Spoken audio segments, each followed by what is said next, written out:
Hello and welcome to another Quaranstream. I am, of course, JoeMagician, and today, not so much a topic. Gonna be more of a Q&A style thing. I I didn't have a lot of inspiration this week on what I wanted to talk about. A lot of my thoughts are currently wrapped up in the patron-only episode I'm making about Sand Kings and also about Lady Stoneheart and where she's going in the Winds of Winter. While I'm working on those, it seemed a little strange or a little counterintuitive, I guess, to talk about what I'm putting in those. So, um, yeah, I'll have something better for next week. This week, not so much. I wanted to go ahead and say thank you. I got a bunch of super chats, it looks like, before I went live. Ramona Zamfierce sent me 50 Ron, whatever that is. Thank you very much, Ramona. Missy Castle Dream 617. Can't watch live today. We'll catch later this evening. Hope everyone has fun. Happy Saturday. Thank you, Missy. Very generous of you. $25 from Maura Lee. She says, that's to show love, support, and appreciation for all the fabulous content and merch. That's right, Maura. I think she got merchandise, some shirts and stuff like that. Thank you, Joe, for all you're doing to help us get us through these times. Well, you guys are helping me more than I think I'm helping you. This is yeah, been stuck inside for months, working from home, so that's how it goes. And $20 from Lemmy B says, thank you. Thanks for being so awesome. No, thank you, Lemmy B. Also had a PayPal from Danny McKay saying happy Saturday with one of these. Thank you, Danny. And actually, $50 from Jeffrey Stern. I think I talked on a stream a little while back on an email I got from him talking about Varys is the kindly man. He was just saying thank you for mentioning it and responding to it. Thank you for the great content. So there we go. That's where we're starting. That's where we're starting from. So as we're going through this, just sort of feel free to throw out questions. I have some prepared that I took from Patreon and Twitter and YouTube. Or throw them out there. We're just going to talk about random stuff for 2 hours, more or less.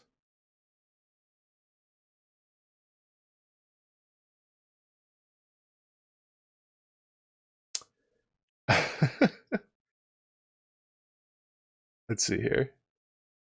Yes, Garth, the green-colored ass waffle merch, very mad. Actually, my favorite color is dark green, so a weird thing about this design is it kind of goes with everything. I've seen people with lime green, with orange. I think somebody bought a purple one. This one, I mean, obviously the blanket thing, the fleece blanket's on a light blue, and it just works with everything. So that is something. Just kind of works with everything. Yeah, I love dark green.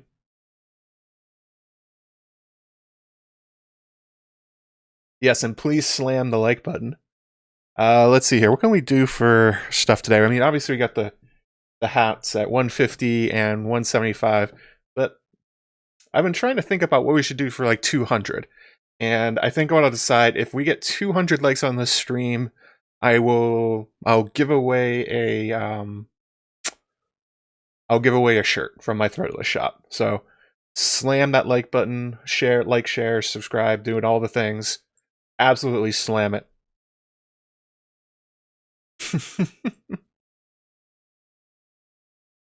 Oh, thanks, Morley. Oh, Amy, you got the same? You got the dark green ass? There you go. Great taste. Wonderful. Scene by scene description of nudity in the show. God help us know I am not doing that. Alright, so let's start off here. We got a whole bunch from Patreon.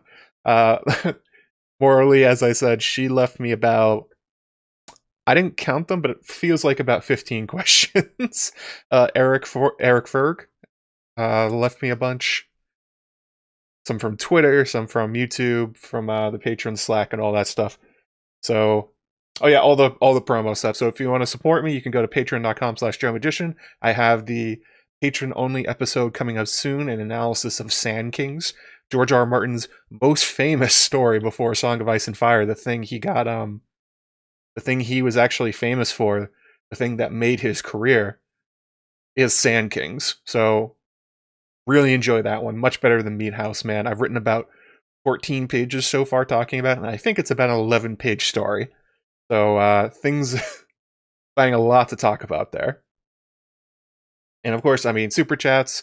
You can also send them to PayPal. I believe the links are in the description of this stream if you can't find them. I didn't actually pin them this time because I forgot to. I was setting up my lighting. It didn't go exactly right, but lighting's hard, especially when you don't have a background in like theater or movies or television or anything like that. I'm just kind of reading YouTube guides and trying to figure it out.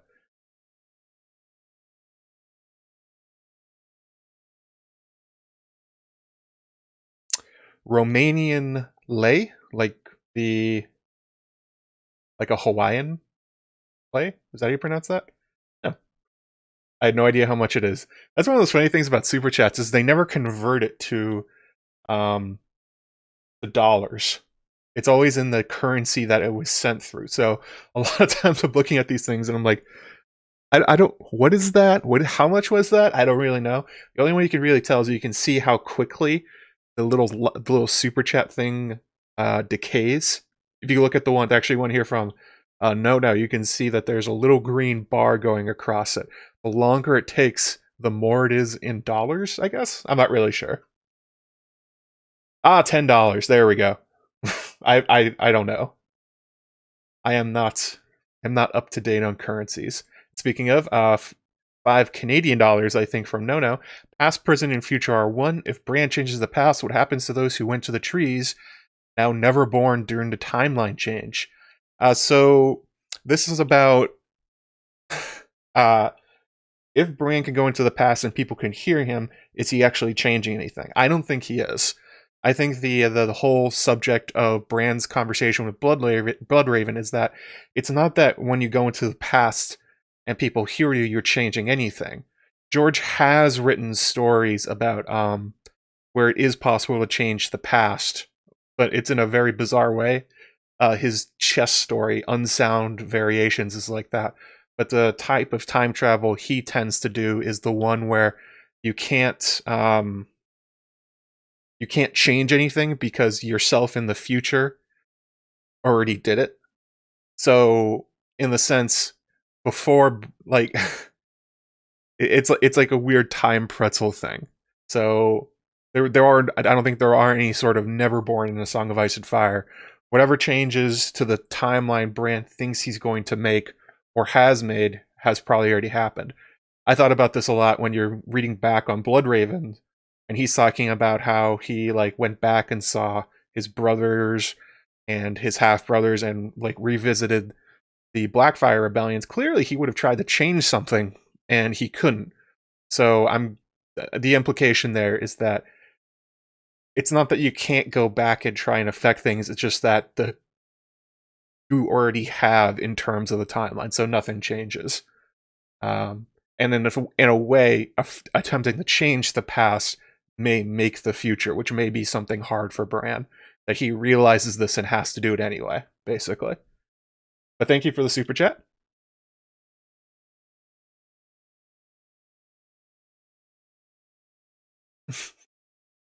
Bran needs a DeLorean, says OG. Well, that's one of those funny things is that Back to the Future works on a multiple universe style time travel, where when you go back and change it, I mean, Doc Brown literally draws the thing where there's the main timeline and then there's the one that goes off, and then you're living in the other one, and it kind of collapses when you undo it. It's very complicated. Time travel doesn't make sense because it's not real, basically. I enjoyed the Avengers Endgame solution where they tried to say, like, they tried to explain it and then didn't, and it's like, ah.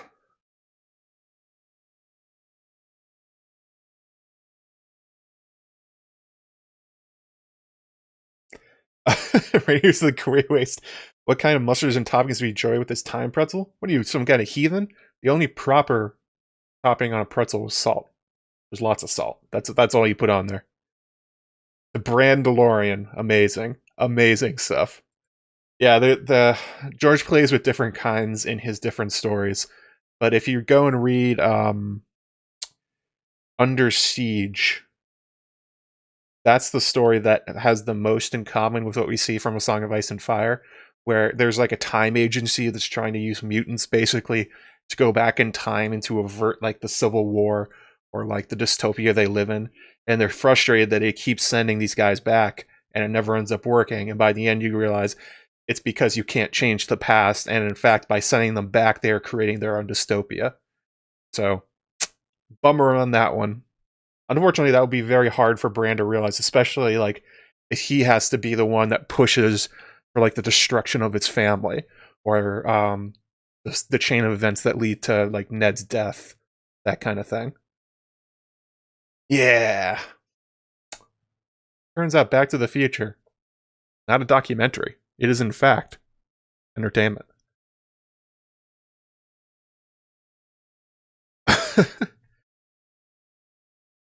Oh yeah, European currency is cool. I like all the different nationalizations or the regionalizations and the different names and how they look and all that stuff. I just don't understand them because I'm a stupid American.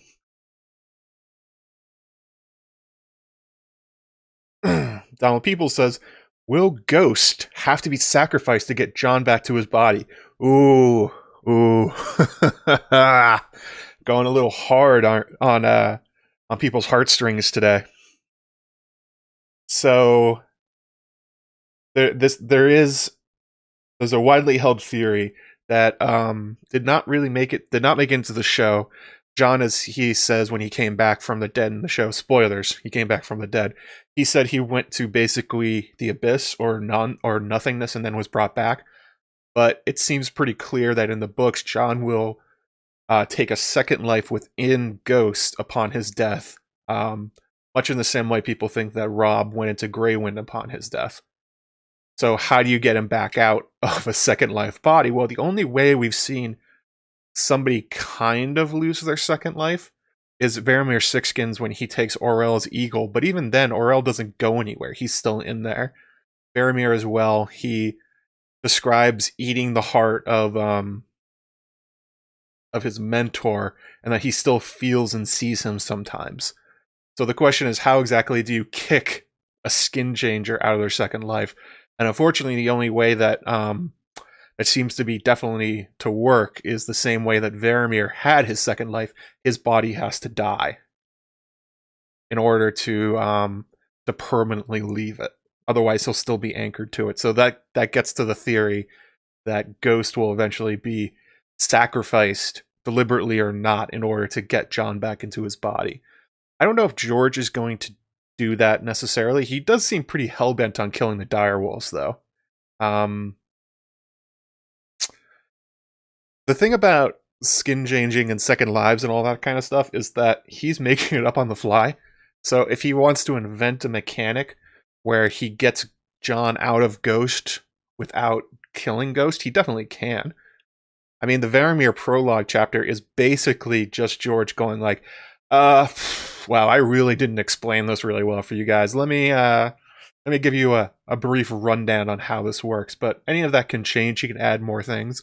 Like for instance, with Beric Dondarrion, there's sort of this idea between him and Thoros. There's a point at which you can't or shouldn't bring a body back. And then they find Catelyn Stark's body and Beric gives her the kiss of life or whatever, dies and brings her back. And Thoros is like, no, this is a terrible idea. No, don't do this. And it's like, George just keeps pushing the envelope on how far these things can go. But very possible that if you want to get Jon out of Ghost, you're going to have to kill Ghost. Although I in the past have written a theory about this called Deus Ex Lupo, where I essentially argue that Ghost is not a normal animal, that he's a skin changer himself, that he has near or above human intelligence. He seems to be able to understand the human language, like not just like a dog or a regular pet where they understand like keywords or sounds or anything like that, but he understands context and responds to them. So it may be that George has set up Ghost to being overtly magical in a way that will let him separate the Jon from Ghost without killing Ghost. I mean, I hope we don't kill Ghost. I mean, he's sitting right here. Ghost is a sweet boy, and we all love him. But I want to say, really, don't count out how imaginative George can get with his fantasy, magical weirdness stuff. He can do and does basically whatever he wants in almost every story. He keeps pushing it to. He tends to make the mechanics work for the story, and he tends to hold back things until the end. They make sense in retrospect, but you won't know them going in.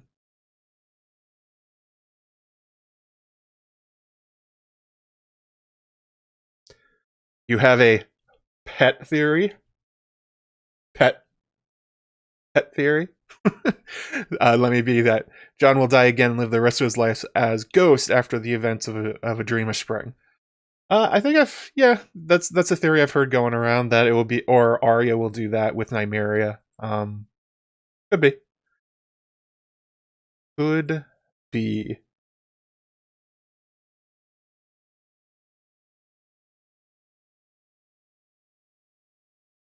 Yeah, Luminous Rain. Jon and Ghost seem to have a unique connection, even among his siblings. Something very different from whatever is going on with Bran and Summer and Hodor. He has his own thing. Something that George set up from the very beginning with how, without even like seeing each other, Jon and Ghost were able to find each other. Like, I went back and I did an analysis of it, and Jon is the only one that hears Ghost. Even though Bran's right there, even though there's tons of other people standing around them, they're going over a bridge with hoofbeats on the wood and stuff like that, and somehow Jon hears something that no one else can, which leads him directly to Ghost, which suggests that when he heard Ghost, it was not an auditory thing, that it was a warging thing, that maybe Ghost reached out to him directly.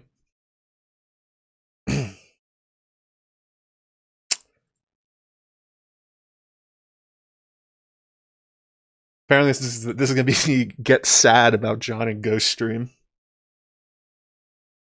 He's such a good boy. I hope that doesn't happen. Let's see here. So, yeah, Karsnark. The other suggestion people have is that Bran did it. That Bran from the future was watching that scene, and when Jon turned away, he sort of realized that he had to do it, and then somehow made Jon turn around and look at it. Look around and find Ghost. I like the idea that that was Ghost himself, though. Their connection seems so unique and strange that it would make total sense looking back on that one. It's like, oh, yeah, from like the first second they were together.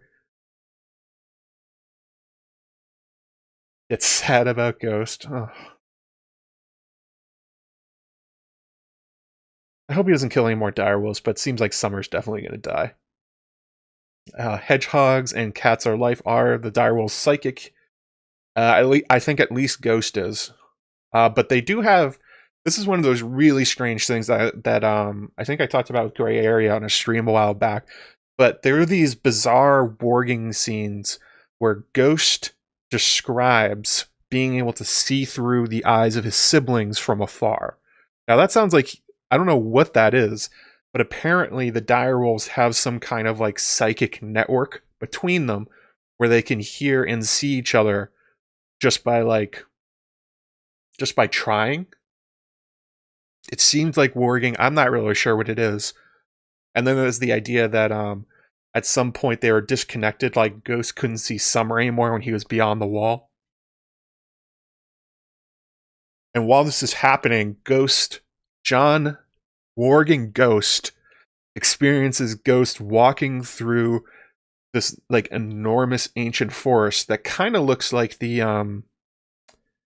haunted forest, but it's actually not, because after he walks through that forest, he finds Bran, who's a Weirwood, and then they snack back to reality, and it turns out Ghost is actually standing up on a cliff.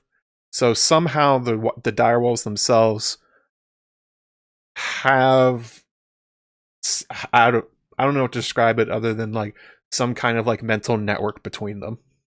So I would take a second look at those direwolves if I were you, and look at their connections, because George has George just put a lot of effort into saying, like, these are not just normal animals being warged. There's something very different about them and the way they were given to these Starks.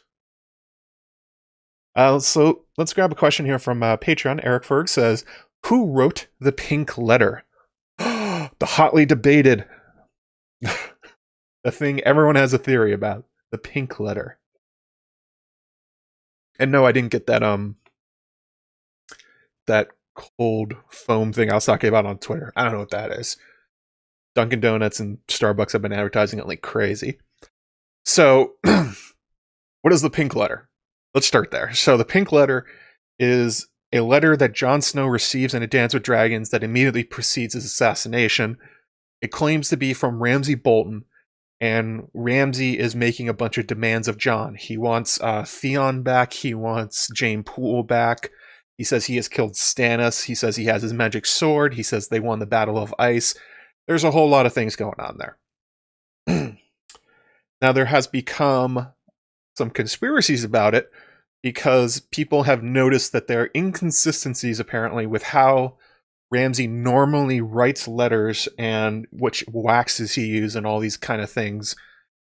And also some of the information that seems to be incongruent with things that we think are going to happen in the Winds of Winter. For instance, it seems very likely that Stannis is probably going to win the Battle of Ice against the Freys and the Manderleys, because the Manderleys are probably going to turn on the Freys and join with Stannis. Also, the Umbers are out there. They seem pretty serious about making sure the Freys don't make it back. So how could that be true if Ramsay says he has Stannis' magic sword? And then there's something about the way he writes. He likes to write with blood, and he has a particular writing style, and he uses a different kind of wax than he normally does, or something like that. So this has led people to wonder if it wasn't maybe somebody other than Ramsay wrote that letter. The theories go from Mance Rayder to Stannis himself, Ramsay, sometimes even Roose, Barbary Dustin. There's a lot of different, just basically every character in and around Winterfell has been suggested as the true writer of the pink letter. I talked about this, I think a few times on Maester Monthly, the podcast I do with these other Song of Ice and Fire moderators. And my thought on the pink letter is that Ramsay wrote it. It's Ramsay's letter, but not everything in it is true. Or he thinks they are true, but they are not. Rand, why are we psychoanalyzing this imaginary letter? Because people are very bored waiting for the next book to come out. So they have taken every minor thing and turned it into a big mystery. So anyway, so why do I think it's Ramsay? Well, for one thing, if you look at what he asks for, he asks Jon he wants his Reek back and he wants his bride back. So the thing about the name Reek is that Jon Snow doesn't know who Reek is. He is not aware that Theon's still alive. He isn't aware that he's been turned to this character. So asking Jon for Reek back makes no sense from anyone else except Ramsay. Like, and even the motivations get very strange. Like, why would Stannis send a letter to Jon to get him to come down to Winterfell, which would take weeks anyway, and will likely get him killed? The only person that makes sense to do it is basically it's Ramsay. And he's trying to bait Jon to come south to find him so that he can eliminate another Stark, claim it to the throne of the North, basically, or the lordship of Winterfell. But the things where the inconsistencies, like one of them is he says he wins the Battle of Ice and he has Stannis' sword. Well, there's been suggestions that Stannis is going to essentially make Ramsay think he won the Battle of Ice to gain entry back to Winterfell. He may have somebody show back up with his sword, maybe the Manderleys themselves, as part of a ruse to gain entry.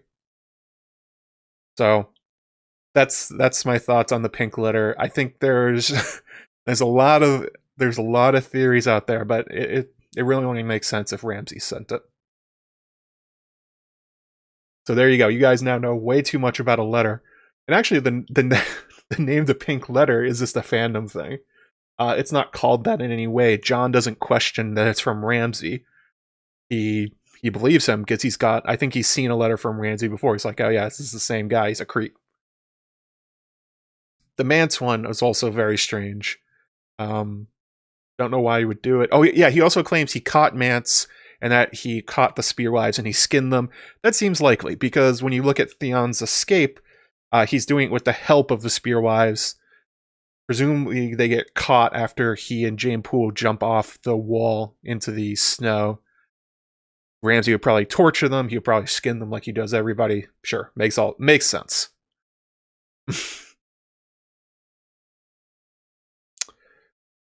Yeah, Aaron. I mean, yeah, it's definitely Ramsay. Ramsay wrote it. I think the more interesting part is why he believes the things that are probably not true.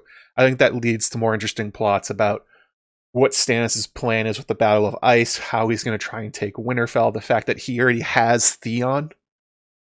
And nobody else really has a good motivation for why they would try and get Jon to leave the Night's Watch, which will almost certainly get him killed. It all works for Ramsay. And he just used different wax. Whatever.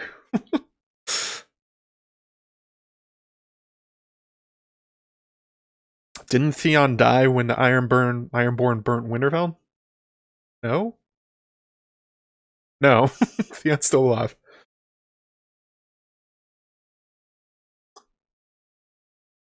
Nicola Jerkins says, I think somebody from the Night's Watch wrote the pink letter. Why? Why would they do that? How would they even know what's going on in Winterfell? How would they know Theon has somebody named Reek? How would they know Reek and Jane have escaped? The Battle of Ice is happening. Like, there's no texting. Nobody knows this stuff. It has to be coming from Winterfell. Hey, guilty Undertaker. See here, question from No. Could the Tattered Prince be a previous version of Jon Con and Aegon, raising money in an army, caped made of fallen foes like the Iron Throne and Swords? Attitude is similar to Connington too. No. There's not really any sort of crossover between Connington and the Tattered Prince in their behavior, in the way they talk, like appearance or anything like that. The only connection is that they're both sellswords and Essos, I guess. Like, I think if you want to look for who Jon Connington and young Griff actually are, I think that they are sort of George's. I think it's like a rough draft version of what if Ned tried to put Jon on the Iron Throne. Because there's quite a lot of similarities between Jon Connington and Ned. They have similar ideas about honor, similar ideas about kind of like a fallen life. They are both in love with kings and princes. I mean, Jon Connington's obviously in love with Rhaegar. Ned's basically in love with Robert. There's the two Aegons. I think that's basically what it is. If instead of Ned deciding not to push, instead of Ned deciding to hide Jon, what if he tried to push his claim? I think that's what Jon Connington's supposed to be. Yeah, the 5-year gap version. I mean, not actually them. Thank you for the question. I did think about young Griff being the Tattered Prince, but I mean, the only thing that really works in the favor of it is that he's from Pentos and that he uses disguises, and that's kind of it.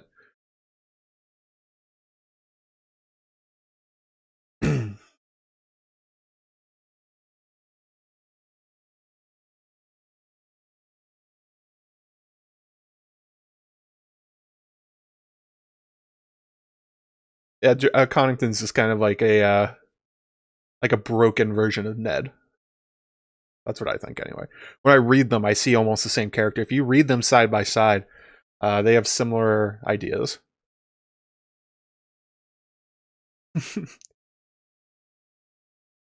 Oh my god, Luminous Rain wrote the pink letter. Oh my god. Although, actually, guys, want a real secret here? Do you want to know who really wrote the pink letter? George R.R. Martin. He wrote it.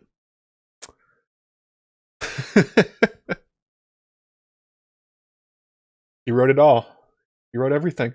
He's all these characters. They are all the same person. Oh my god. John Connington and Tywin? Sort of. It's like John Connington wants to be like Tywin. I don't think he actually is like Tywin. If he was like Tywin, then he would have burnt down Stony Sept. It's an aspirational thing. I'll see a question from Ad Herenstja? Sidja?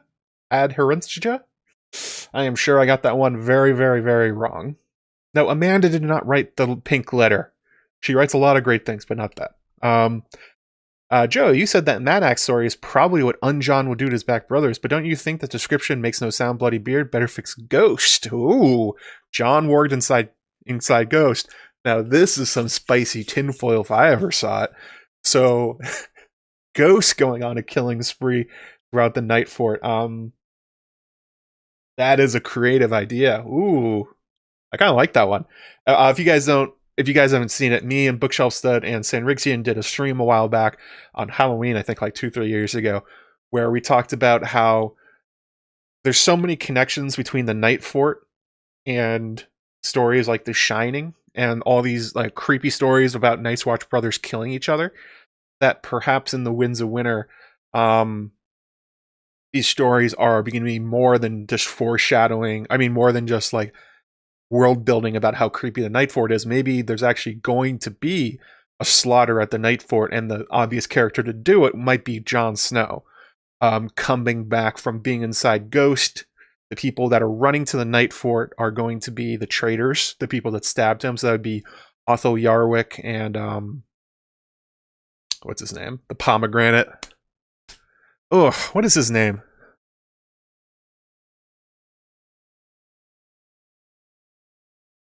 Can't believe I can't remember his name. Bowen Marsh, Alistair Thorne, Otho Yarwick. They're probably going to run to the Night Fort because that has virtually been completed and Yarwick is in charge of it. They're not going to want to fight a battle. Jon will track them down and kill them, kind of like a revenge thing, like which happened at the at Craster's Keep, similar sort of thing. But I like that's a really cool idea.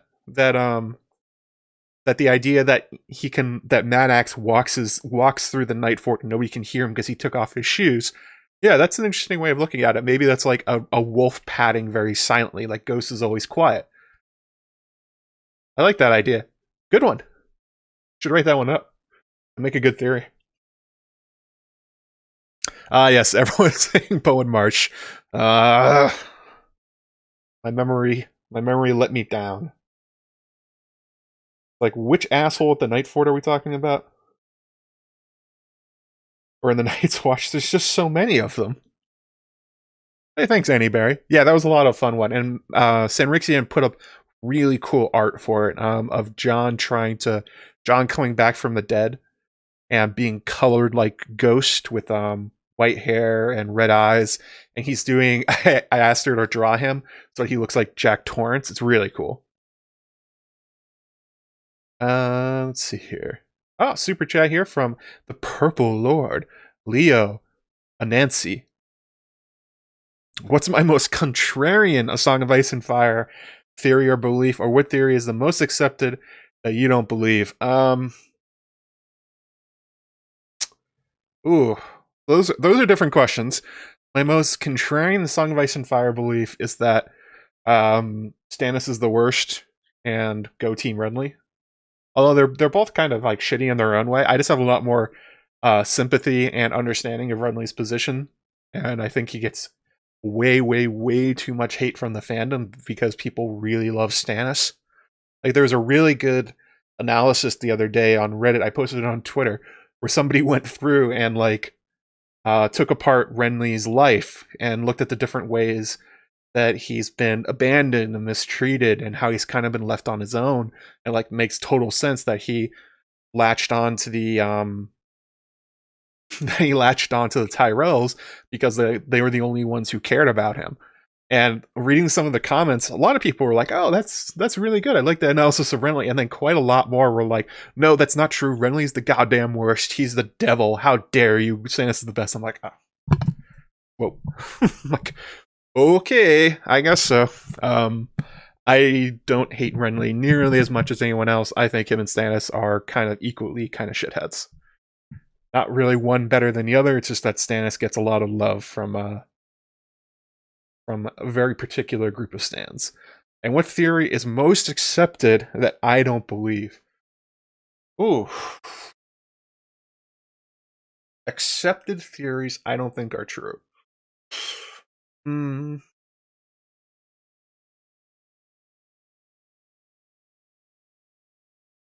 That's tough. I tend to be pretty although I read like tinfoil and stuff on my channel, I tend to be pretty orthodox, in which I have a very high bar for believing in theories. Which theory accepted that I don't believe? I think maybe the one that's the closest to being accepted that I don't think is true is Tyrion Targaryen. I don't think that one's true at all. I think George is playing with it, but he's not going to do it. But that one has quite a lot of believers out there. Yeah, Guilty Undertaker. I think I said this on Not a Cast, where it's like, if you put Stannis and Renly together, you would have a really effective, awesome king. But they're separated and they're at odds with each other. So it ends up blowing up in each other's faces. Oh, Lady Rosalie Velaryon, Tyrion Targaryen. Yeah, that's the theory that Tyrion is actually the son of the Mad King Aerys and Joanna Lannister, that essentially the Mad King raped Joanna and Tyrion is the offspring. People point to the idea that he has mismatched eyes, that he has lots of dreams of dragons, that there's tons of lines about Tywin going like, "I don't think you're my son," that kind of thing. I think George is playing with the idea, but I don't think it's literally true. I don't think he is I think he is Tywin's son. Yeah, I understand why it makes sense. I understand what people would get out of it, but I think the relationship of Tywin to Tyrion is stronger than having him instead be Aerys' son, because he has nothing to do with Aerys. Like, this is the same problem that you have with a lot of like fake Dany theories out there, where it's like, oh no, she's what is she? She's actually Rhaegar's daughter. Oh no, I guess the recent one is that she's a nobody from Dragonstone. I sometimes it's hard to keep up with them, but the main problems is that Dany thinks about Aerys quite a lot and trying not to be like him, and it kind of like removes all that if none of those are true. It's like, so what's the point of that plotline? What's the point of having her consider how much she's trying not to be like Aerys, how he's a bad example? The opposite is true for Tyrion. There's Tyrion basically never thinks about the Mad King, so I don't really get the point of it.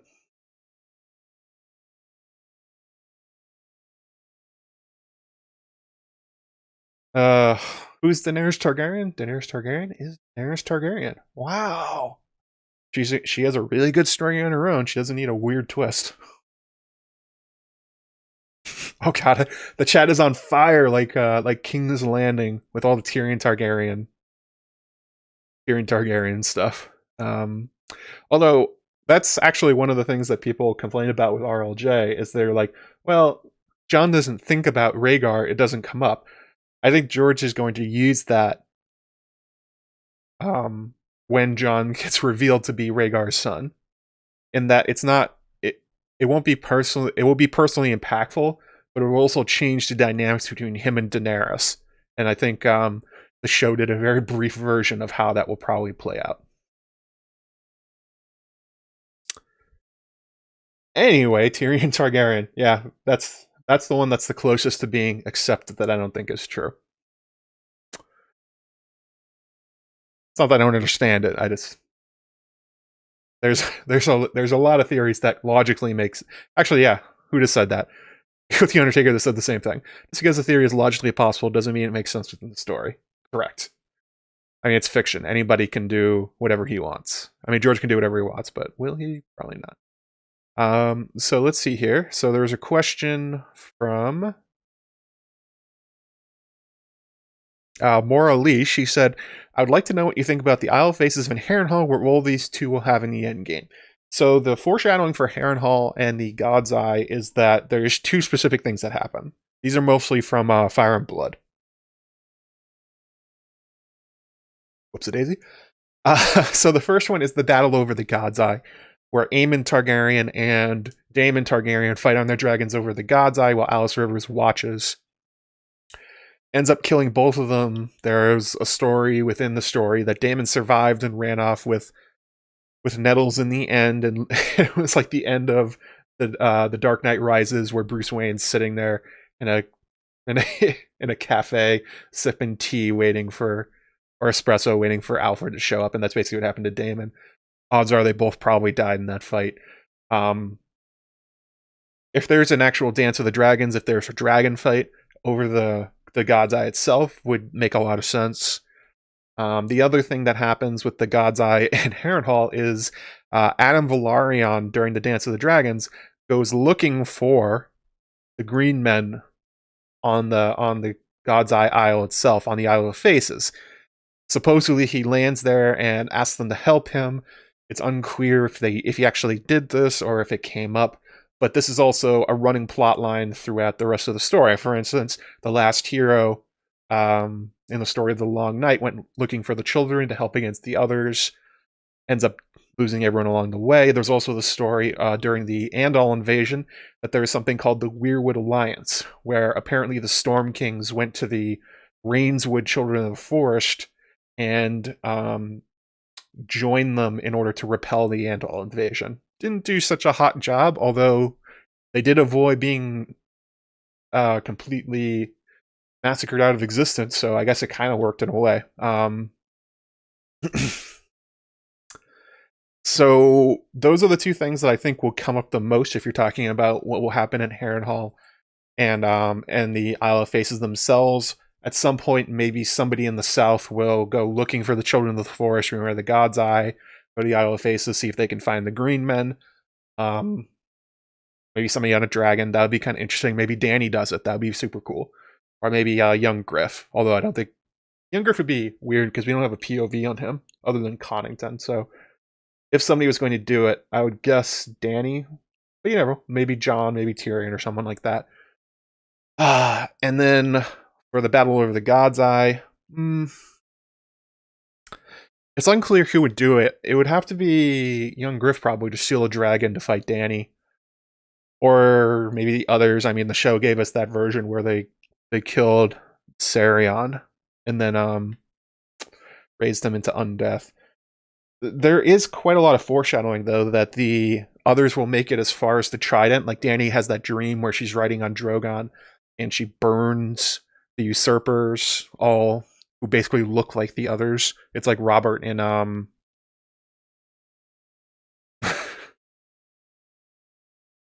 Robert in in ice armor. It seems very clearly to be kind of the metaphor for Dany battling the others at some point, maybe at the Trident. Although my problem with that is the same one that I had when the show was I did that promo where they showed like Ice and Fire meeting at the Trident, and then there was like a big thing of ice and like magma came up and stuff like that. It's like, if the others make it as far as the Trident, they will have essentially exterminated the North. There'll be like no one left. So that would be my guess, that George is using Fire and Blood and his Tales of the Dance of the Dragons essentially as rough drafts for things that will happen in the Winds of Winter and A Dream of Spring. That would be my guess.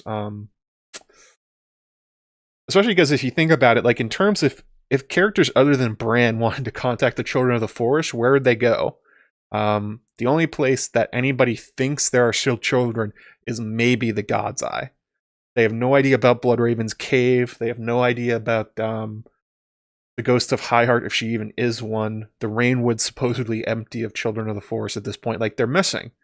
So the only magical place left, if you wanted to commune with them, would be the God's Eye. And the Isle of Faces. So that is my thought on that. It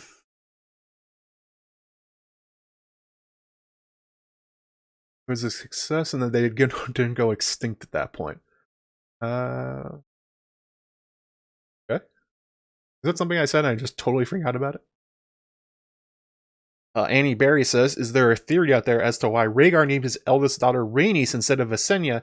He is trying to recreate the 3 heads of the dragon. Rhaegar is an inconsistent, prophecy-obsessed weirdo who makes a lot of very strange decisions that are contradictory and kind of tell you that over time he has switched plans quite a lot. Like, initially he thought he was the prince that was promised, that his birth at Summerhall meant that he was that character. And then it's like, oh, wait, never mind. Maybe it will be my kid.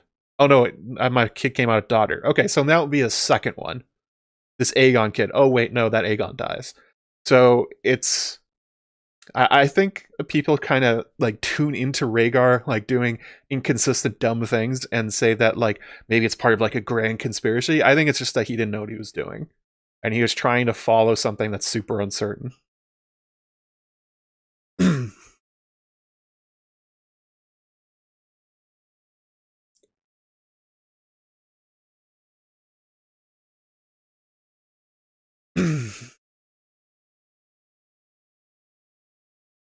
Good point, Max Godspeed. He says Adam's granddad, also may have talked to the Yennefer Quevron, the Children of the Forest, like people in Essos.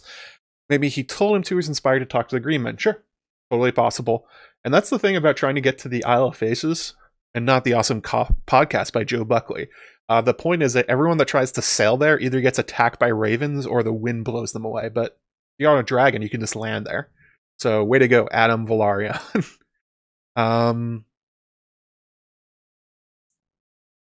Here.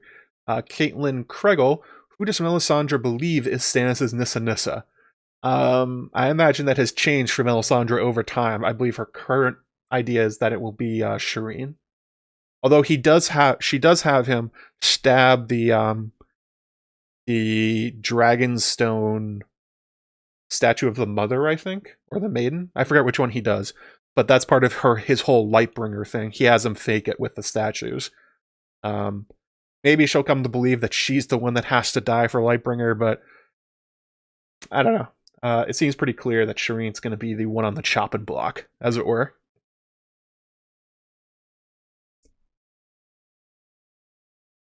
Yeah, prophecy is hard to follow. What's the quote? It's like, it'll bite your prick off every time. So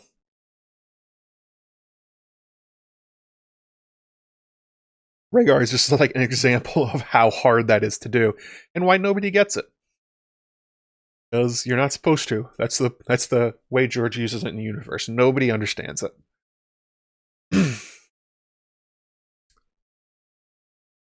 Lady Rosalie Valarin, why do you think Melisandre has her sexy, I don't remember the sexy part, painful Bloodraven experiences? Do you mean the things where she sees Bloodraven in the flames? I don't remember her having sexy Bloodraven experiences. What are those? Like Shiera Seastar? I think she's the only one that has sexy Bloodraven experiences, right? That she was like his paramour? Ooh, I'm gonna assume, unless you correct me, that you're talking about when she sees him in the flames. So that whole scene, where she has to see the great enemy, and then she sees Bloodraven, and then she sees Bran. Basically, I think she sees them in the flames, and that's one of those things that Yolkboy of Radio Westeros has made into a theory where he thinks that the connection between Melisandre and Bloodraven is that Melisandre is the child of Shiera Seastar and Bloodraven. Since nobody knows what happened to Shiera, he has a whole theory about how maybe they went to Essos, fleeing from the end of the Blackfire rebellions. Oh, she feels pleasure and pain. Oh. That makes more sense. I don't know. I haven't really figured out why George has her feeling ecstasy and pain when she's looking in the flames. I'm guessing it's just like she feels nothing all the time, so that's the only sensation she has. Like she doesn't sleep, she doesn't eat. She's basically like a white at this point. But I think that series called Melanie's Sea Star by Yolkboy, if you want to check it out. It's a pretty good one. That would be one of the tinfoil theories out there that I would be more inclined to believe than others. Mostly because Yolkboy put a lot of effort in, and brought out a lot of interesting connections.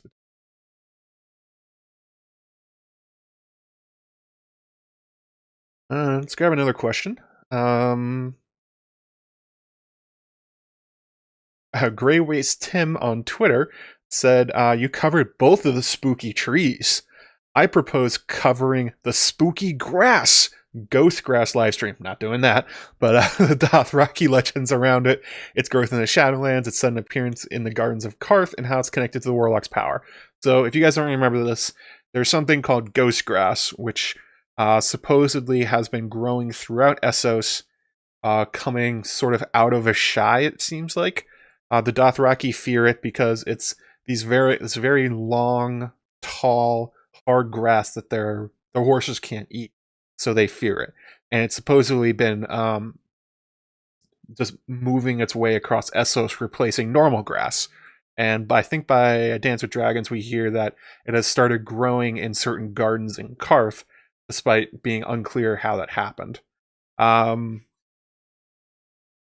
So what does the ghost grass mean? What is it actually? It's a good question because the others really don't have any connection with like grass itself. I remember hearing suggestions somewhere that like the Pale's milk glass thing, which is the same description you get for Dawn, that maybe there's some connection there.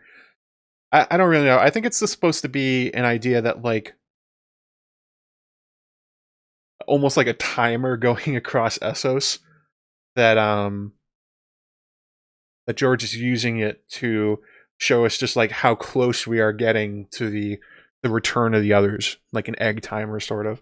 Otherwise, I don't really know what's going on with ghost grass. It is, I mean, it is a thing that invasive species take over places. Like I don't know if you guys are friends of, I mean, not friends. And you guys watch CG Pre Grey. He did a whole video on tumbleweed and how it's taken over the American South and Midwest, and how it displaces tons of plants and stuff like that. It's like it doesn't have to be something magical for an invasive plant species to take over a thing, but I think that's the way George is using it. It's like it's a countdown to the others arriving. Especially because when you look back at like stories of the Long Night, it apparently did happen in Essos and other places as well.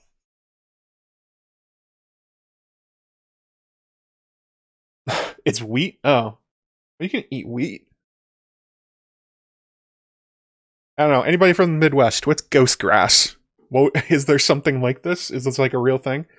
I remember when I lived in California. I lived there as a kid, and there were these really long, tall stalks of weeds that took over everything. They weren't. You couldn't eat them. You couldn't do anything with them. They just sort of. I never learned the name of them. They were just everywhere. I lived around the is it the San Ramon, the what's it called? Dublin, that kind of area. And all the fields out there were covered with these like long, hard weed things. I don't know what they were called. Maybe that's what George was talking about. I mean, like, that was one thing when I moved. I grew up initially on the East Coast and then moved to the West Coast for my elementary school years. That was one thing that really shook me. And like, I didn't understand what the hell they were. Um, you live on the East Coast and there's tons of trees, tons of grass, tons of bushes. And then you go out west to California and all of a sudden there's almost no trees. There's like no bushes. And there's just like these like tall, hard weed things that they plowed under every so often. I don't really know what it is. Japanese knotweed? Let me look that up.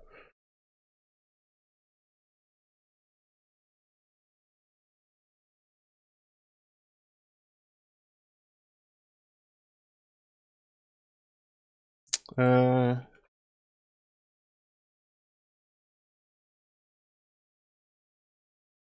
I don't remember what it was called. I just remember that like everything out there in California was like so aggressive to humans.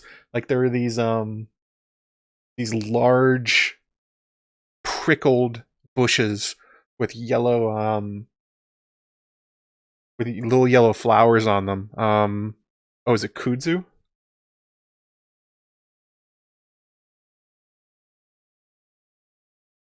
I'm not really sure. But yeah, there were I don't remember what they were called, but they had like spikes on them like this long, and they were all over the place. And I remember like we'd be riding down bike trails and stuff like that. And if you fell off your bike into these things, like you would come out of those bushes bloody and just incredible. It was just completely not cool. And I don't know, maybe they had something what George is doing with ghost grass. Um, oh no, these things were like as tall as a person, whatever they were. I'd have to get pictures. I don't remember. um, that would be my guess on ghost grass. That it's some sort of take on like some sort of southwestern plant that he was unfamiliar with because he grew up in New Jersey. And it's a sort of like an egg timer for the end of the world. The closer it gets to Westeros, the closer the others are getting. Why there's a connection between them, I mean, like, who knows?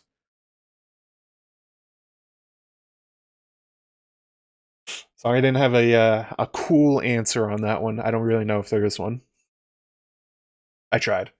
That's why I'm not going to do 2 hours on it. Let's see here.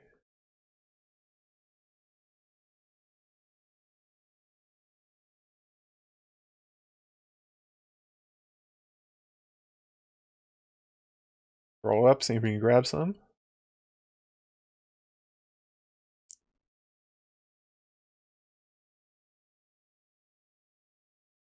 Jay Moray, what are your thoughts on Fallout? Never played it, so I have no thoughts.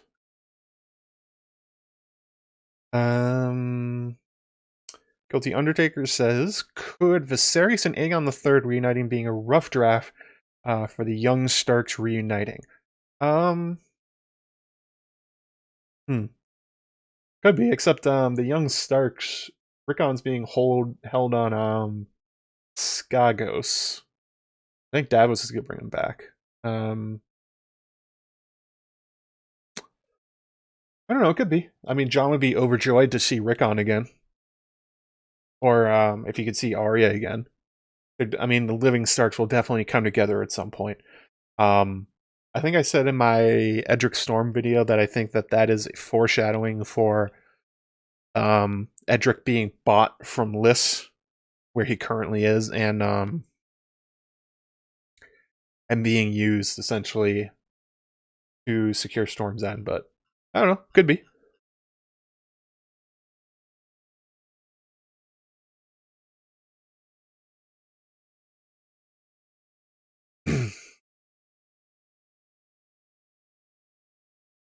Do dragons have butts? Yes. Yes, they do. Let's see here. Quite a long one from Isabel Harper. Think that House Strong never died out, discontinuing being female lines and illegitimate children lines. Think Alan Villard inspired by Lost Ariane Wands product that was lost. Oh, these aren't connected. Yes, I agree. I think that House Strong never died out.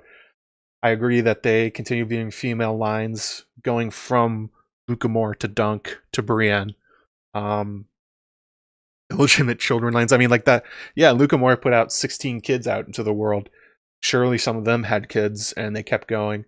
That'll be. I'm gonna do a theory video in the future. I think I figured out a way with the help of frequent super chatter and commenter Rona Zamfir how to connect Lucamore to Dunk. I think there's a way to do it. I also like the idea that I've always said this about Robert Strong. The fact that nobody questions it is because like I bet that like every couple decades some giant guy shows up and says I'm a strong, and everyone just kind of goes like, yeah, probably. They were super slutty.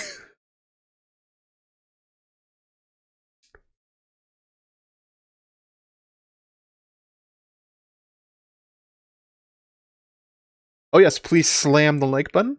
Got 134 people watching, 92 likes, 150 likes going to put on my wizard hat, 175 my Germ hat, and if we hit 200 likes on this stream, I will give away a shirt from my Threadless shop.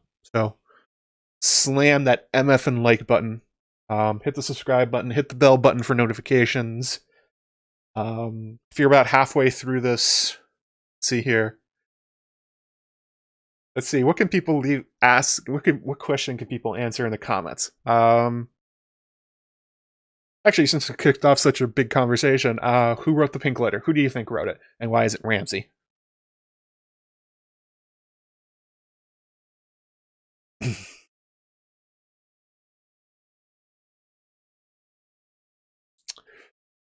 Ooh, let's see here. Sorry guys, I'm scrolling up to try and find things that I missed. If I missed your thing, just keep putting it in the chat. I'll get to it. It's hard to keep up with things while you're talking. Chat just moves so fast. Rosanante says, "Oh no, way, analyzing a prophecy is like quantum concept. The more you analyze it, the more it changes." Sort of. It's more like the only way to shield yourself from it is to know nothing about it. Hey, where have I heard about somebody knowing nothing? Anyway, that'll be a future video.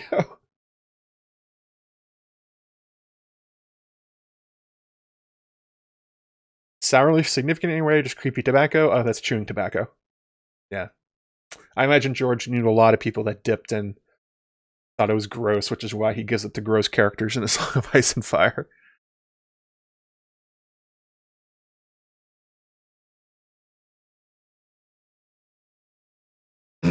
Koi Venazzi says, "I think Dothraki had a vision of winter and didn't know what snow was, so they thought it was white grass." Oh, that's a interesting, fairly logical supposition. Yeah, sure.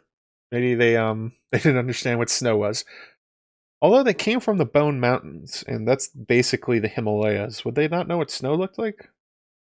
There's snow in the northern parts of Essos, right? I think so. I think Crowfoot's Otter was talking about that. Yeah, maybe maybe they think ghost grass is snow. Totally. Could be.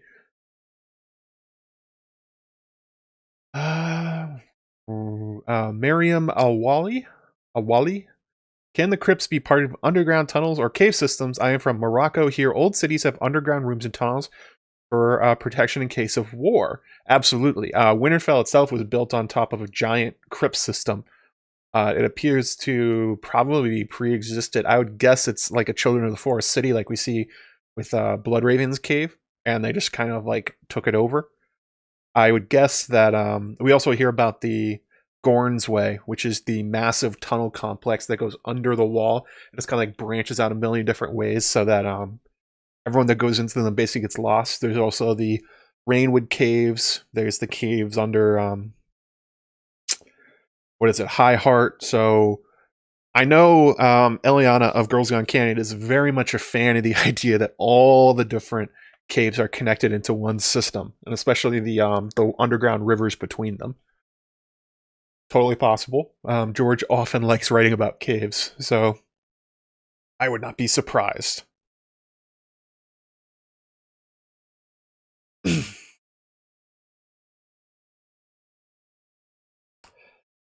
Iron answered, dragons have butts. Of course they have butts. Why wouldn't they? Trinidad 1. Why does Prince Duran refer to Darkstar as the most dangerous man in Dorne? It is because he has a fake identity of the true King Viserys III and he has been harboring him for 17 years. Not so much on that second part. I think he's the most I think it's Arianne that calls him that. He's the most dangerous man in Dorne because the Danes have historically been a large thorn in the side of the Martells. They sort of command a lot of the loyalty of the western half of Dorne, especially those going through the Prince's Pass. And if somebody's able to claim Sword of the Morning and sort of rally that part of it against Duran, that could be a very dangerous like civil war situation. for the Martells to deal with, especially with the fact that there's already discontent about the death of Elia and Oberyn at this point.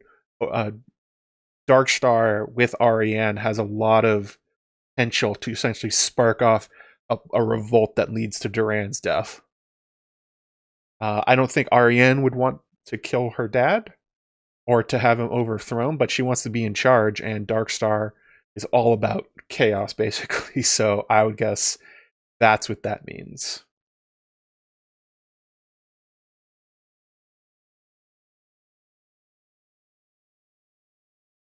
Net.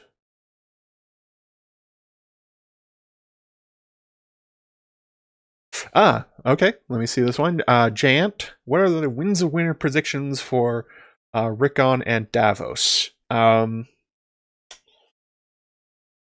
it looks like Wyman Manderley's plan is that he's going to use Stannis to overthrow Roose Bolton in the Freys. That they're going to fake losing the Battle of Ice, probably take the Freys armor and stuff like that, and show up to gain entry. And from that point, Davos will probably have retrieved Rickon. And as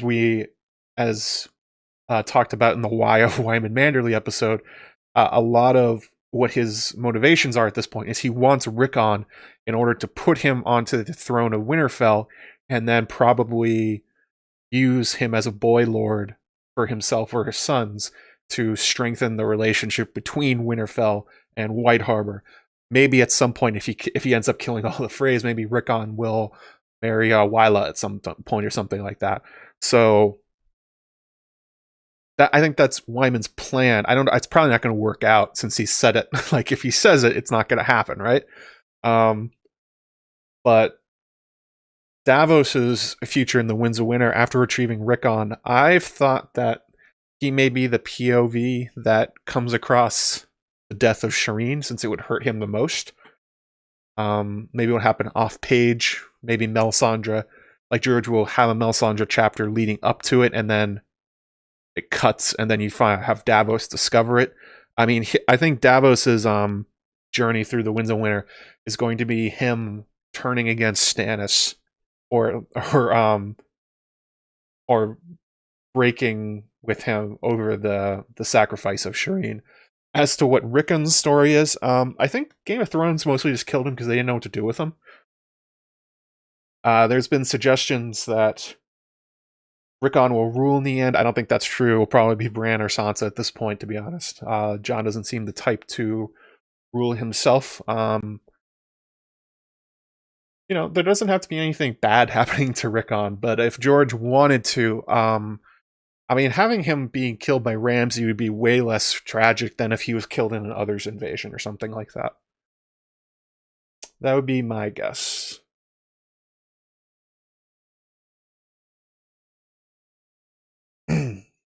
I really do think that Dan and Dave just killed off Rickon because they were just like, I don't know what to do with this kid.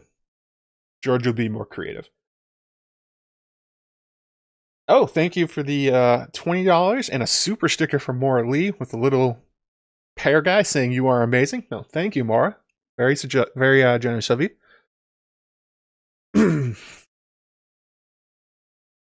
Let's see here. Dornish Dame says, two of Lycomore's sons went to the Night's Watch with him. Do you think you have descendants among the free folk?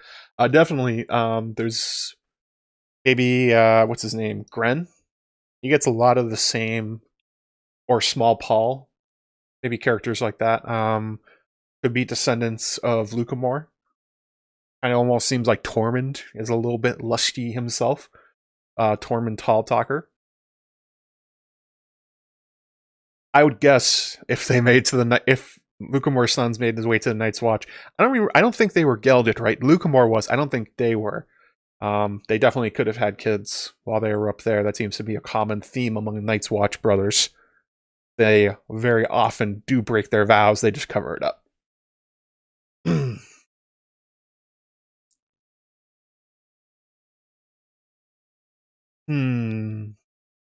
Lady Rosalie Valarian. In the show, Dany destroys the calls. Do you think she'll bother with this in the books, or did D&D just want to get their tit quota filled for that season? The tick quota is a very important thing, okay? Very important they get their correct amount of nudity per season. Will she kill the calls? That is an interesting question.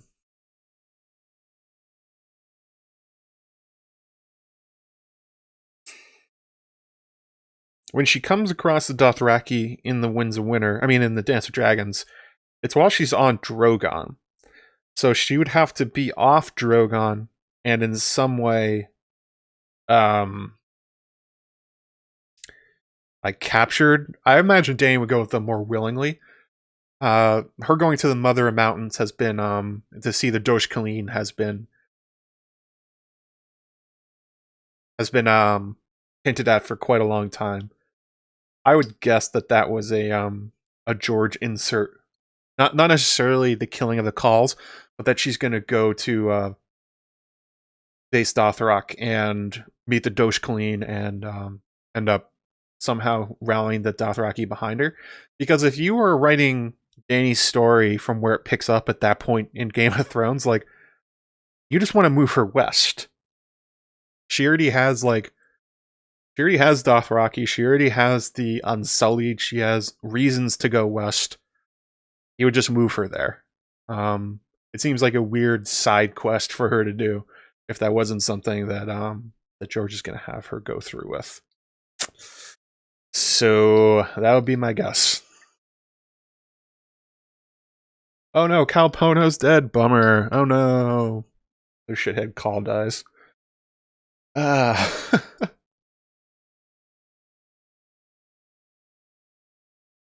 Yes, Morley is the super chat champ. She just throws them out there like crazy.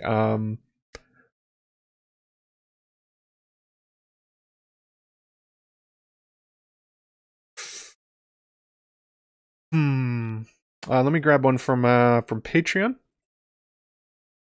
Let's see here. Aaron M, the mistress of hammers himself. She asked, I'd love to hear what you would pick as Gurm's most difficult challenge in finishing Winds. Is it too long? Did the 5-year gap screw him too much with the characters' ages? Is he rethinking some of his material because he doesn't play well? 20 years later is when he started it. So,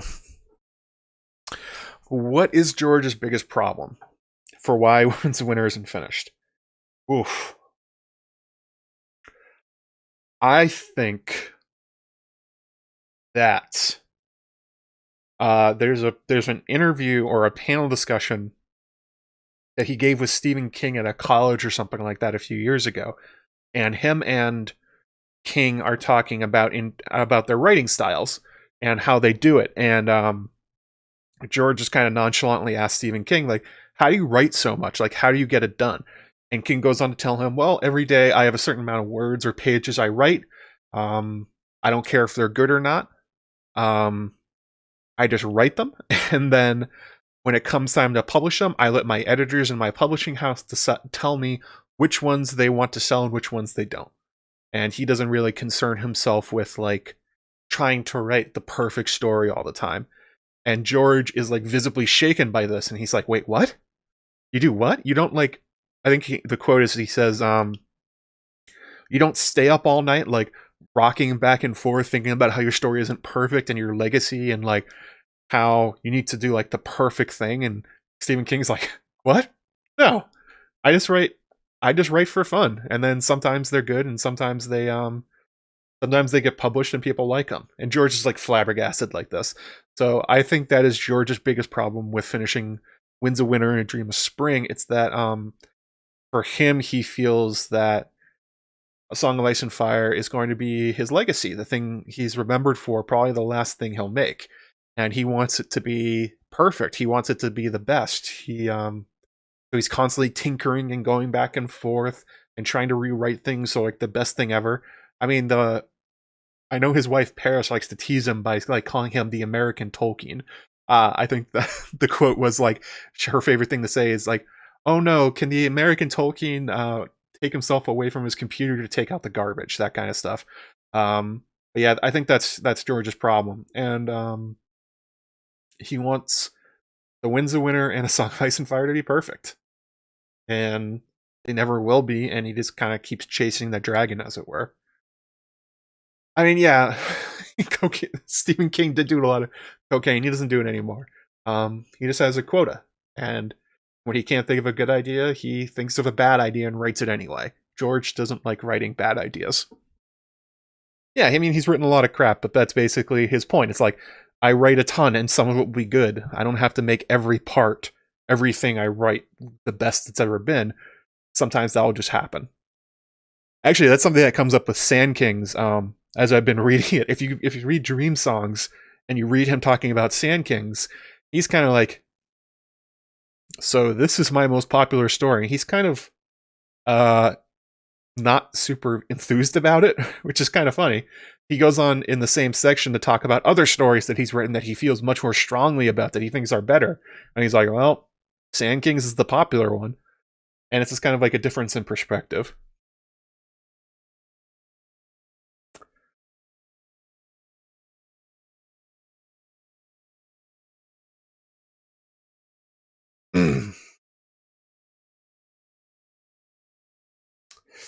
Well, Curtis Frank says, I respect perfectionists. If you're putting out crap, then you should be putting out nothing at all.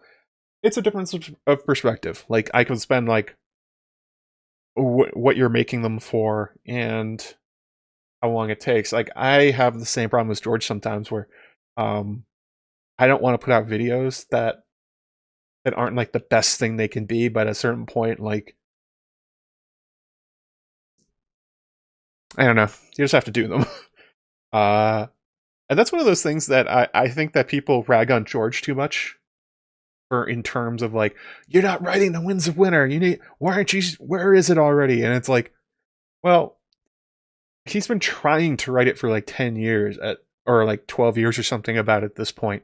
Sometimes you need to work on something else in order to like free up your brain basically and come up with good ideas while you're not just like smashing your head against writer's block. So, everyone has a different process. I mean, his isn't working at the moment, but that's sort of how he tends to write, where it's like a long grind followed by these short spurts of enormous production.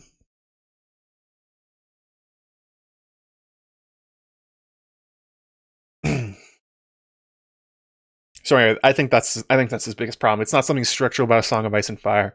It's that at this point it has defined his life, so he wants to make sure that the quality of the series it matches some kind of legacy for himself or a high standard of perfection, which makes him consistently rewrite it and tweak it.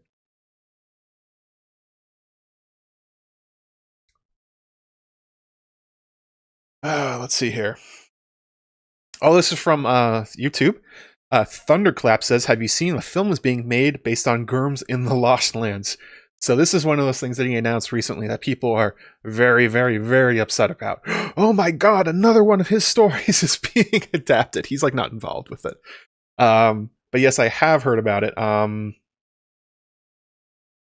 am confused, or maybe confused is the wrong word. I'm a little bit like side-eye about it. Not because like, oh no, it's another story of George's that's getting turned into a movie. It's just like, I've read The Lost Lands. I actually went back and read it again this morning after getting this question. It's short, and it's okay. It's about a character named Grey Alice, who is like a skin changer kind of thing. And it's kind of like, it's a story that's basically like the monkey's paw, where it's, don't get what you wish for, because if you do, it will be bad. And it's a fairly like isolated story. It's like not his best. It's short. It's got weird mechanics. I'm trying to be diplomatic about this. I don't know. I didn't think much of it when I read it, and I was like, oh, this is the one they're adapting? Really?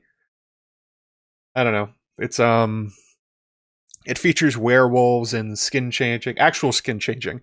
Like in A Song of Ice and Fire, he has the style of skin changing where it's like your mind goes into an animal, but he has another style of skin changing he likes writing about, where if you take the skin of a werewolf and you put it on, you become a werewolf. He puts that in the skin trade. That's also, as I said, into the Lost Lands. He kind of goes back and forth between them, which one he's using, and I don't know. There's not a lot. There's not a lot there.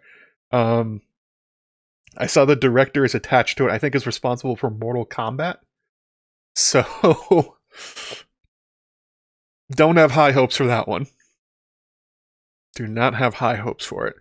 I mean, it's a fine little story. It's just like, I don't know. A lot of his works are pretty hard to adapt, and I think that one's not going to be great.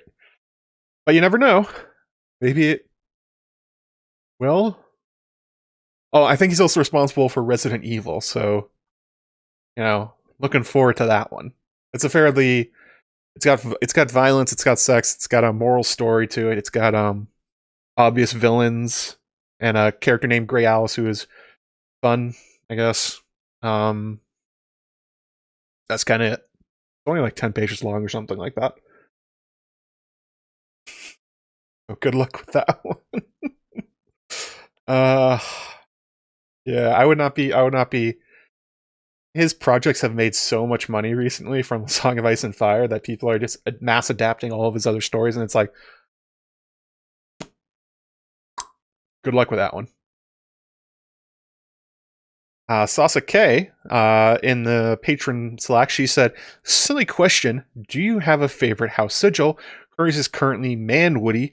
Then she went on to apologize, so she's asked this question before. I don't know. So do I have a favorite house sigil? My favorite house sigil is House Blackwood. Actually, the original House Blackwood sigil is really cool. It got retconned, I think, in a Clash of Kings or a Storm of Swords. In order to, both of them are really interesting. The Weirwood with the ravens around it and the color scheme on it. That is my favorite. A lot of them are, I don't know, a lot of the sigils don't really do much for me. They're basically like very simple little images, or they're like telling some minor story about them, but they're not really, I don't know. I don't find a lot of them like super interesting or super cool, to be honest. Manwoody's an interesting one with the skull with the crown on it. I think my favorite, most ridiculous one though is House Coharis. I think I called it House Ghostwriter in my my House Strong video, where it's like skulls and chains and fire and stuff like that. That one's the most over top. I think House Blackwood is probably his best designed one.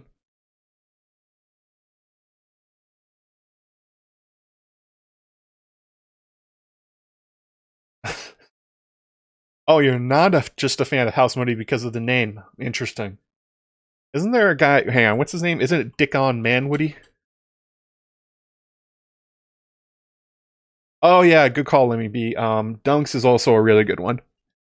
Got that one there. Yeah, I would say my favorite official house sigil is House Blackwood, but the unofficial is definitely Dunks. Dunks is great. Dickon Manwoody, isn't that his name? Yep, Dickon Manwoody. I see you, George.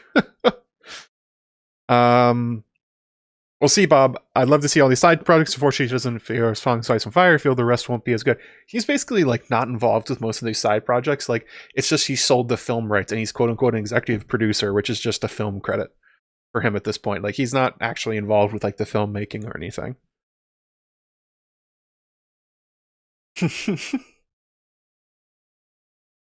Dickon. The chickens on cornfield. Yeah, that's a good one too. Let's see. Yeah. Rubs the lotion on skin or gets the hose again. Yeah. There's a weird scene in the Lost Lands where Grey Alice opens up her cart and there's an entire like wardrobe full of these animal skins, and then you realize that it's because she essentially went around and I guess there's like were eagles and like were bears or whatever like that, and she's essentially caught them and skinned them, and now she wears their skins. It's a gruesome story.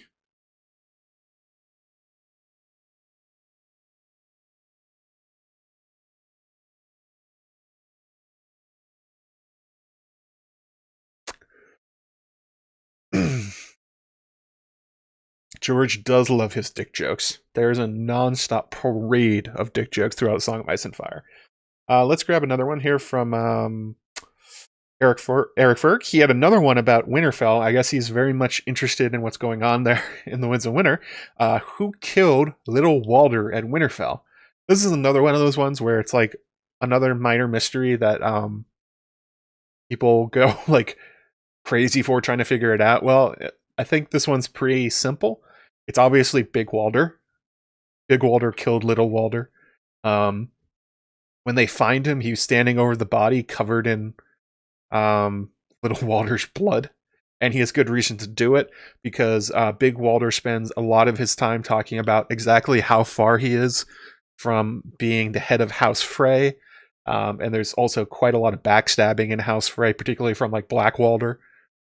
But all of them. There's too many Freys, and there's not enough of the crossing to go around. So they essentially are incentivized to start killing each other. So I think that's what happened there. Big Walder killed Little Walder. Big Walder killed Little Walder in order to push himself up further in the line of succession.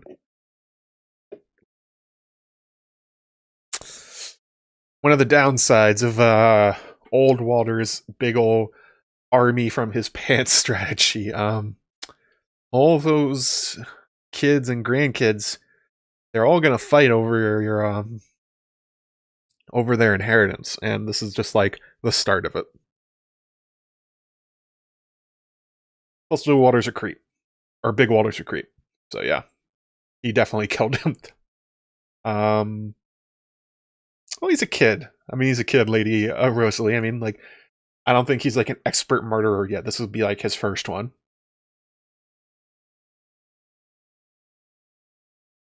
Let's see here.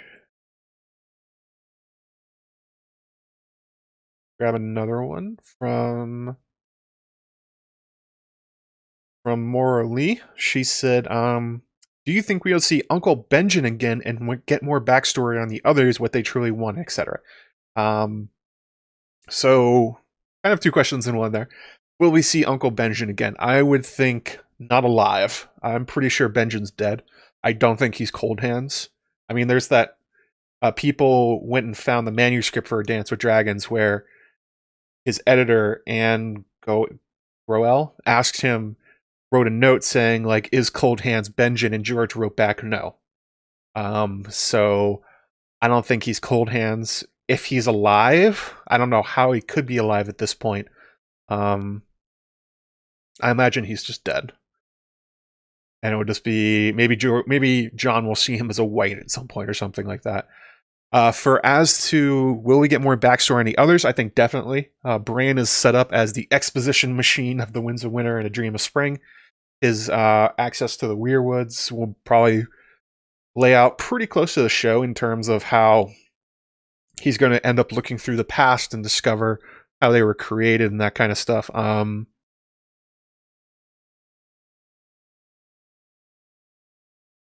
as to what they truly want, this was actually Eliana of Girls Gone Canon put this in a patron-only episode a while back for on my Patreon, where we talked about the idea of cripples, bastards, and broken things, and how we pointed out that we actually talked about this recently too, so this comes to mind.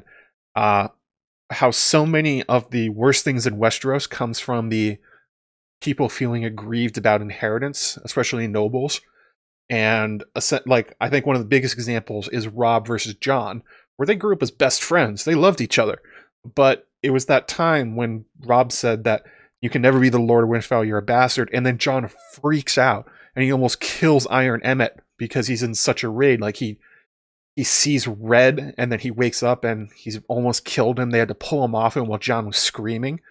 That kind of anger and passion that can come from the betrayal of that culture and the way that so much of their self-worth is derived from which titles they have, which castles they rule and stuff like that, could be something that could be very easily manipulated by the Children of the Forest into making like a Faustian bargain, with them being like the devil at the crossroads, empowering magician Faust into I think like the biggest example of that in the Song of Ice and Fire, besides Rob and John, though, I think it's obviously Stannis and Melisandre, where his feelings of inadequacy versus Robert, and how him being denied what he thinks he deserves has has made for has made him turn to Melisandre to use magic she doesn't understand to try and get the throne. And you can probably see that as a parallel to what happened with the others initially.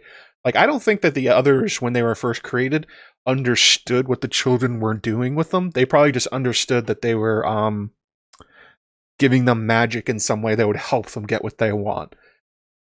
That would be my guess anyway. Yeah, that's a Patreon-only episode. Cripples, Bastards, and Broken Things with Eliana. So that would be my guess. Too much caffeine? Ooh, I hope not. When I have too much caffeine, my heart starts pounding.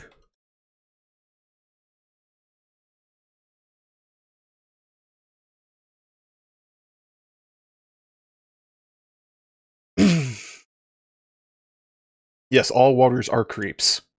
Hashtag all Walders. Let's see here.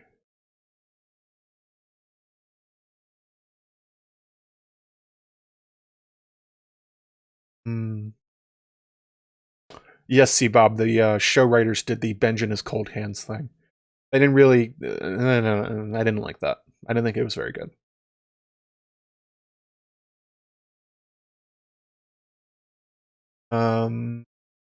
See here. Hey, Rosalie Valarian, which hidden identity theory, apart from John and young Griff, is most likely to be true, apart from John and Fakon? I mean, Brienne.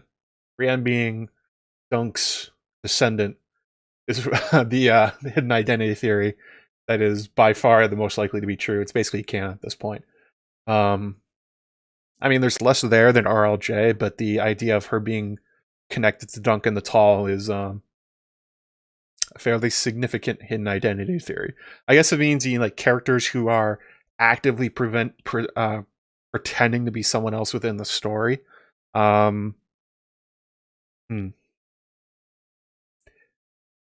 imagine there's quite a lot of theories that like everyone might be Arya from the outside perspective. It's like, where did she go? Which characters were they? And like people trying to track her down. Ooh, what's a good hidden identity theory? I like the one that me and Brendan Beefish came up about, how something a little more maybe Illyrio Mopatis's not dead wife Sarah. I think that one makes a lot of sense. I don't. Quaithe is the other one everyone speculates about, but I don't really know. I don't know. None of them really make sense. I think George like does fake out sometimes with masked characters. Like there's Morna, who's a wildling priestess or something like that, who wears a Weirwood mask. I don't think she's actually anybody. She's just wearing a mask. Oh yes, Sorella and Alaris. That's another good hidden identity one. That one's probably true. Then whose hand does he keep in his bedroom? I don't know. He's Illyrio. He's a weird guy.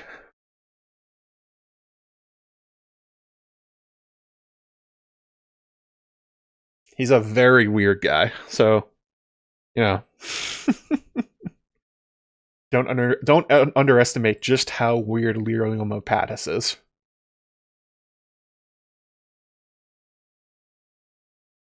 Quaithe, yeah, I think Quaithe is just Quaithe, basically. She's I've heard some really fun theories that she's Dany from the future or something like that, who time traveled back in time, and that's why her eyes water when she sees her. There's also like, what is it? Rhaella is Quaithe, Ashara Dane is Quaithe, everybody's Quaithe. It's one of those things that the fandom does where like when a character dies in like mysterious ways, they just kind of like go down the list of characters whose identities are disguised in some way and just like tries to match them up. Yeah, that's a good point. Curtis Franks. The trouble with most likely is also is less interesting to fandom at this point. So yeah, Brienne Dunk is technically a hidden identity theory that's probably true. Sorel and Alaris, that one's seems to be pretty true. So Those are my favorites, though. I mean, Brienne being related to Dunk. Everybody's Quaithe. You in the chat, you might be Quaithe. You just don't know it yet. Let's put on a weird mask and start talking nonsense.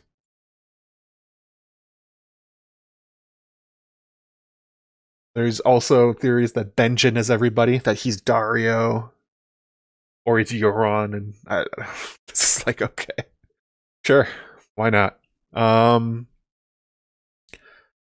Let's grab another question here. We only got about 20 minutes left, so anything you guys, if I missed anything, if I overlooked your question, keep throwing them in the chat.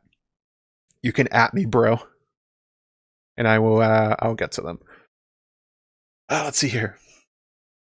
Catherine Furseth on Twitter asked, Matt, please talk some on House Dane. What is the origin of Dawn, the House Words, their purpose in the fight against the long night? I decided to do some voices for that one. So what is the origin of Dawn, their House Words, their purpose in the fight against the long night? I go back and forth on this one. Rhea Westeros 2 weeks ago was talking about House Dane quite a lot, and they were talking about how maybe they're like the original house of Azor Ahai, or the prince that was promised, or whatever, and Dawn is the original Lightbringer. I think I don't know about those, because the seat of power for like all the civilizations we hear from, all the fallen ones that have been destroyed over time in this whole world, were in Essos or around Ashai, around Karth and something like that. Like Westeros has pretty much been like a barren outpost for most of its history. The idea that like the heirs of one of the most powerful families or whatever would be in like Dorne of all places is something I kind of struggle with. I tend to think that maybe like, especially because we see Dany's vision where she's running through that hallway and all those Valyrian looking guys with the different colored eyes have like their fire swords or something like that. I wonder if House Dane is like a lost colony or something like that, or like a an offshoot of like maybe like some royal guards or something like that. One thing you can definitely analyze with House Dane, though, that I find really interesting is you can connect them to Lord of the Rings, and especially because the story of how they got there is very similar to the the Danes. Hang on a second. The New Maronians. They followed a falling star to their magical star-colored island, and from there, it's like a fallen civilization over time. Then it sank into the sea. One of the names of one of the fallen kingdoms that Aragorn ends up being king of was called Arthurdane for a while. Arthurdane.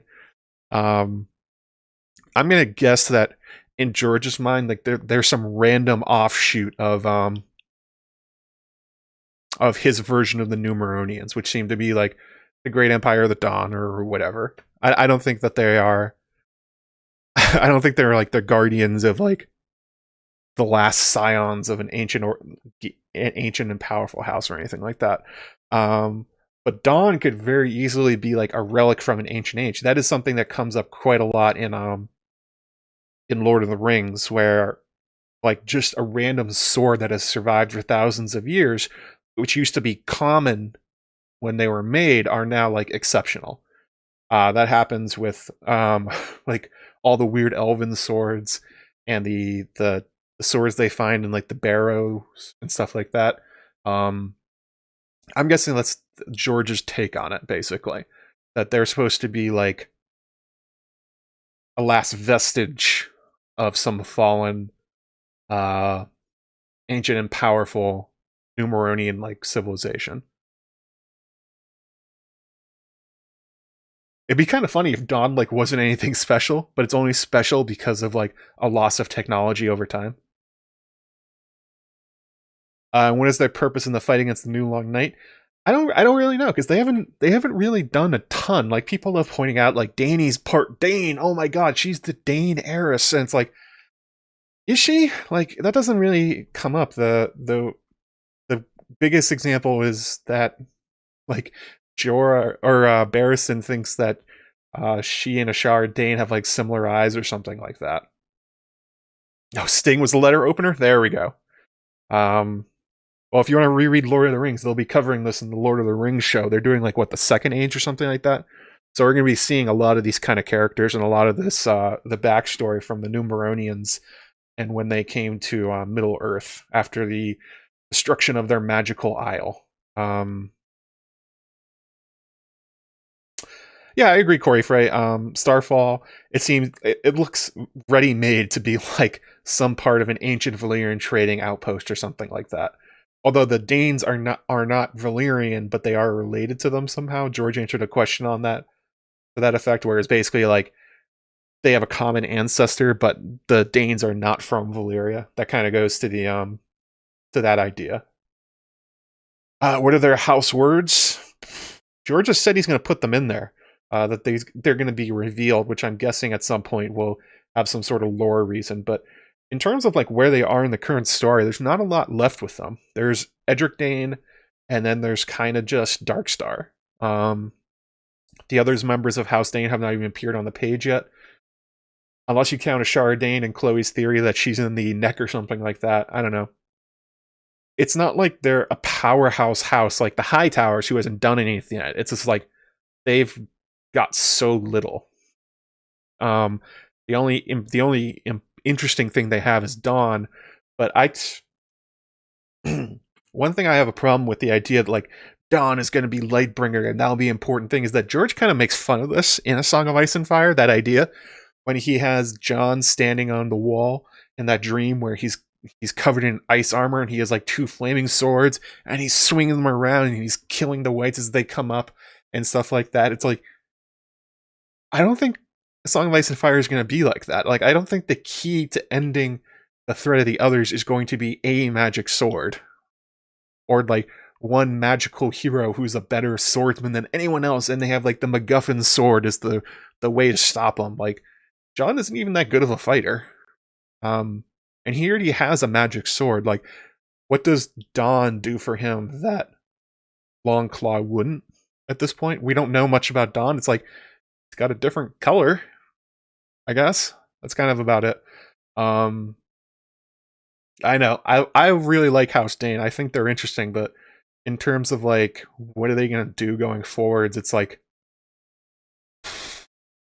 other than joining with other than Darkstar doing something interesting with Dawn and like joining young Griff or Edric Dane showing up becoming Sword of the Morning, it's like not a lot going on there. So sorry. I think the Danes would be an excellent protagonist in a different series of fantasy books. Like yeah. But I don't think George's doing that. He focuses way too hard on the Targaryens and the Starks for the Danes to be like the secret key to the end of the story. I don't think that's happening.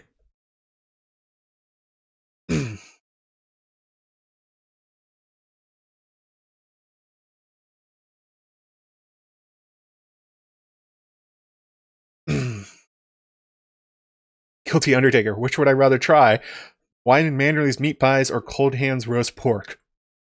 Well, it sounded like the meat pies were pretty good. So, in terms of like taste, I guess Wine and Manderley's. Everyone thought those pies tasted pretty good, while his Cold Hands roast pork was pretty gross. I don't know if it's better or not that human flesh tastes better. What a weird question. I don't know. Yeah, sure. Wyman Manley's pies. Sure. Oh, I'm going to forget about that question now. Caitlin Kregel, what role will Sansa's amethyst hairnet play in the Winds of Winter? I don't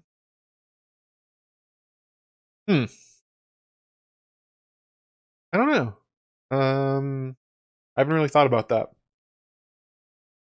The foreshadowing for Littlefinger says he can get his head chopped off and put on a stake outside Winterfell. If he gets poisoned, that'd be... I don't really know. I mean, who would Sansa want to poison? other than Littlefinger, I guess. Joffrey's dead.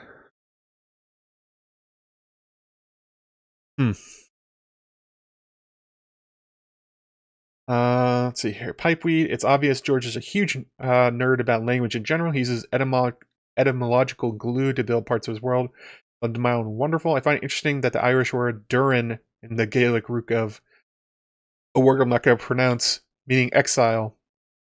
Also, Ashto, meaning of Durandon, is pearl of pearls. I really want to pump the brakes on terms of connections that people find with this kind of stuff, where he is not a genius that knows everything and every meaning of every word in every other language. He doesn't know like every ancient myth and legend. He doesn't know like all these other kind of things. And it's like, just because you can find a connection doesn't necessarily mean he made it, you know? He's pretty... The Gaelic ones are more likely to be correct because he plays with that a lot. He likes Gaelic myths. Obviously the story of Bran the Blessed, and the idea of like the talking head and stuff like that. Like those he's clearly referencing. It's just like pump the brakes a little bit on in terms of like what he knows. He is mostly just like a fan of comic books from New Jersey and of popular science fiction and fantasy. He is not a world-renowned scholar on these things.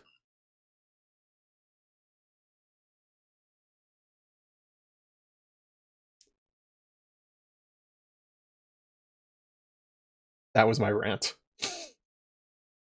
I don't know.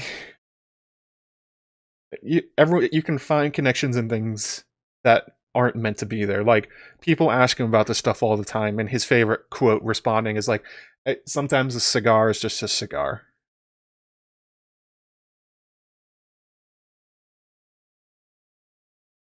Not everything's a symbol or a meaning or a reference to something just because it's in your head. Sometimes you came up with those and not him.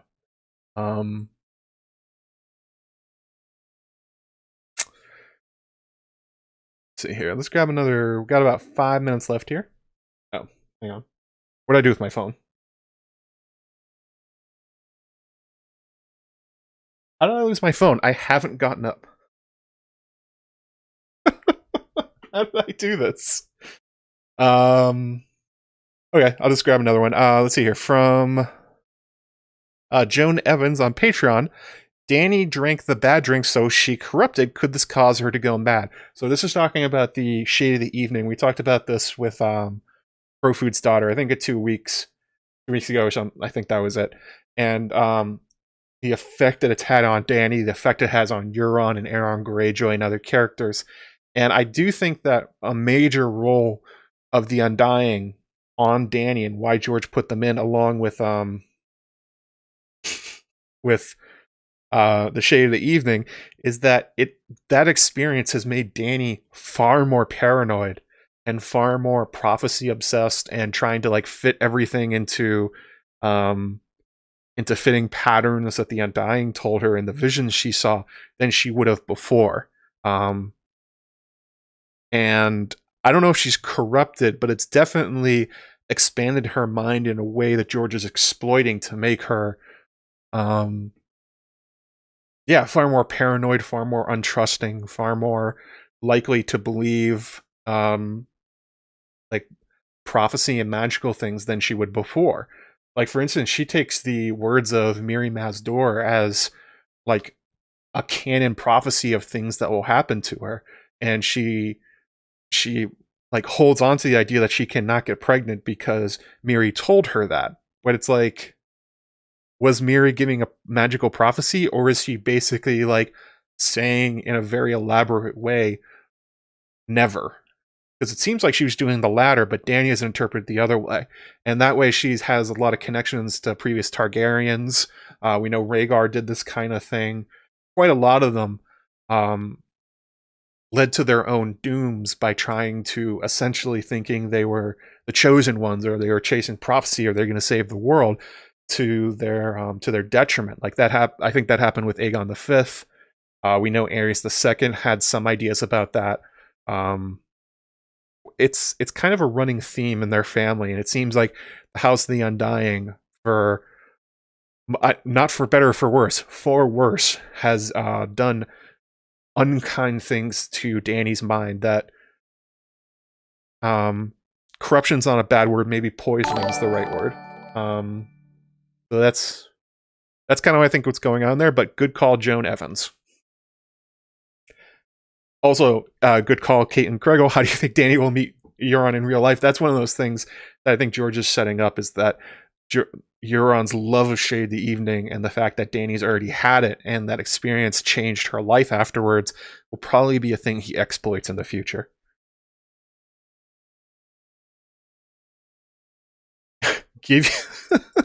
No, Sarah, I'm not giving you all my direct phone number so you collectively text me.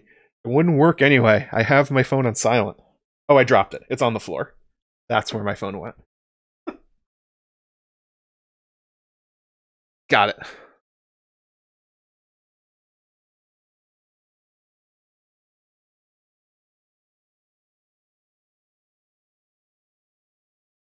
Oh, good. Netflix wants me to watch Our Planet.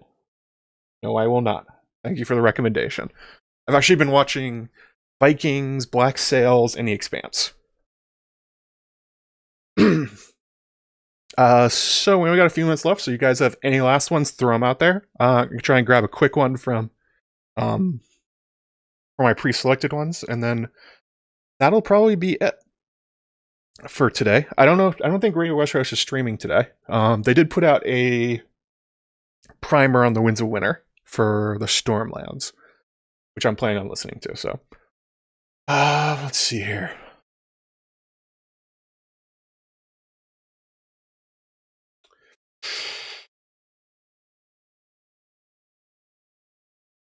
I've only started those series, so don't tell me spoilers.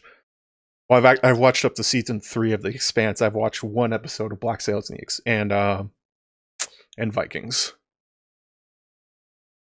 Let's see here. One from Eric Ferg. He says, "Who is the hooded man that confronts Theon?" This is another one of his one of those things where there's quite a lot of mysteries going on in Winterfell around the same time.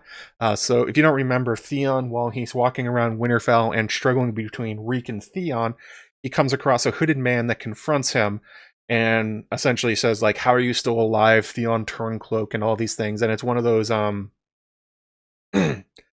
it's one of those things that kind of jolts Theon into coming back to his identity as Theon Greyjoy and banning the Reek one. But people have been trying to figure out for quite a while for who that hooded man was exactly. And because the curious thing about it is that there's not that many people left in Winterfell who were still connected to the Starks. When Ramsay sacked Winterfell, he killed quite a lot of them, and then he sent quite a lot more out to the Dreadfort to essentially die in their dungeons. And even more of them are still down in the Riverlands with Lady Stoneheart, or they died during the Ned's attempted fight against the Lannisters. So there's really not that many people left. One theory that's always a fun one about this is that there was no hooded man. It's Theon Durden. He made up a Tyler Durden version of himself that confronted him. Like an idealized version of, like, or he saw like a ghost of Robb or something like that in order to kick him into reasserting his main personality. That is definitely a fun one. There are a lot of quote-unquote Durden theories in A Song of Ice and Fire. Like, one of the craziest ones I've heard is that Cersei poisoned Joffrey, but it was like the Cersei Durden version of herself that actually hates him. Different suggestions have also been like, let's see here, Howland Reed, or the Blackfish, or Harwin, son of Harwin the Horse Master's son. I tend to think that, actually, Ramona Zamfir just said it. House Mullen, Hal Mullen, as he's known, he went south with Catelyn Stark, and she put him in charge of bringing Ned's bones back to Winterfell. and he has basically disappeared off page since then. But his journey was supposed to take him back to Winterfell to put Ned's bones in the crypts, and he's basically been missing since then. He knows Theon. He's aware of Theon's betrayal. He knows what happened at the Red Wedding. The last person he talked to was Catelyn Stark. So I think Hal Mullen's the one that makes the most sense. And he also grew up. Well, I don't know. I don't actually know how old Hal is, but he definitely knows Theon and has known him since he was young. So that would be a good reason for that. There have been other ones, like Mance Rayder's another popular one. I don't know about that. It would have to be somebody probably connected more to Winterfell and the Starks that would consider Theon a traitor. I mean, a lot of people call him Theon Turncloak, but the way the hooded man talks to him seems pretty pointed. If he's really there, that would be my guess, Hal Mullen. There have been other ones, like, what's another? Robert Glover, even though a lot of these, the timeline doesn't make sense. Like, the Blackfish would be really cool, but the Blackfish, as last we heard, is still in the Riverlands. Same for Harwin. Howland Reed is missing, and I don't think he even knows Theon or who he is. Oh, he's an Ent. Perfect. Yeah, that would be my guess. Oh, it's a Shara Dane. Ah, she finally turned up. Oh, wait, is it Quaithe? It's Benjen. We found him. He finally showed back up in Winterfell.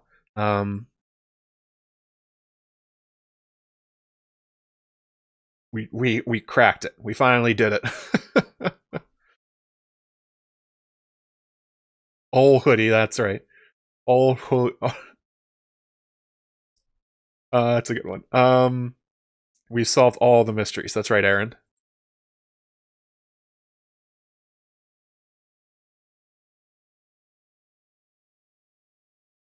Not every mystery is a crazy, intricate one. Sometimes there's really not that many answers. So,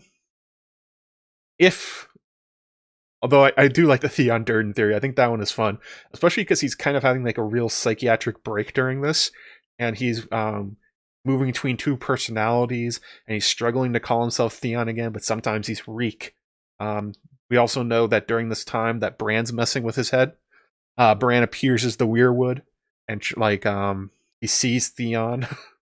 So I wouldn't put it past like an actual like Weirwood Bran Bloodraven like manipulation of Theon. If there was a real person though, Hal Mullen, I think. It's actually kind of fun, one of those things where you go back and track like all the missing people from Winterfell who went south with Ned or Cat and weren't killed in the in Ramsay's attack. They go to some interesting places.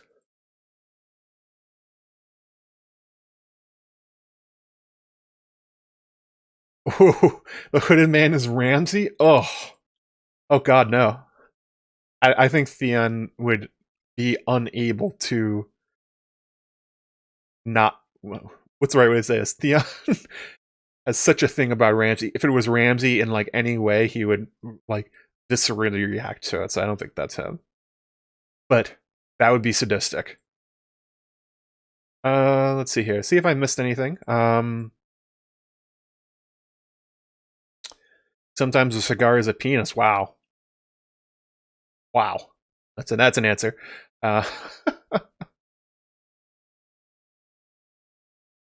Laura 7 Ann says he may be compared to Tolkien. He's not nearly as educated, still loved a dude. Yes, the random fan. Yeah, the thing about how could you feed a child with like goat milk or something like that? He's not a scholar. He doesn't. Again, yeah, I agree. I love George, but Tolkien was legitimately like spending all of his time in university studying, writing books about like language and stuff like that. George is really just like a big fantasy sci-fi fan who's people have done a lot of work in like showing exactly how his ideas about like medieval culture and the things he's talking about in these books is largely based on pop culture and not like reality. That's not like a dig against George. It's just one of those things to temper your theories about what he's talking about. He's a very well-read nerd, and he knows quite a lot, but a lot of it is based in popular culture.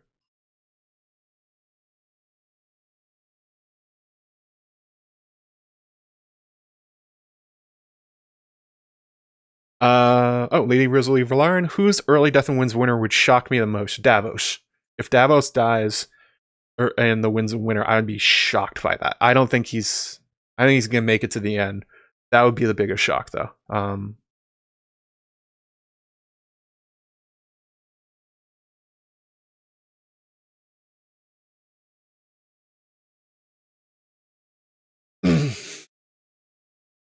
Yes, good call, Sasuke. Dissociative identity disorder is the result of trauma, and Theon's had plenty of that. So yeah, it could be. See, everyone's shocked. Say Davos dies in the Winds of Winter, and everyone's upset. It's like, no, not Davos, not our beautiful cinnamon muffin. How could he? He's the best. Well, that's why it would be shocking.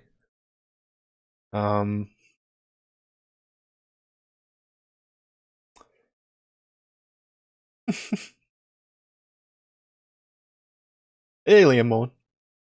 You caught us right as we're about to end. Thaddeus Rowan, you missed all. We're about to end the stream. Let's see here.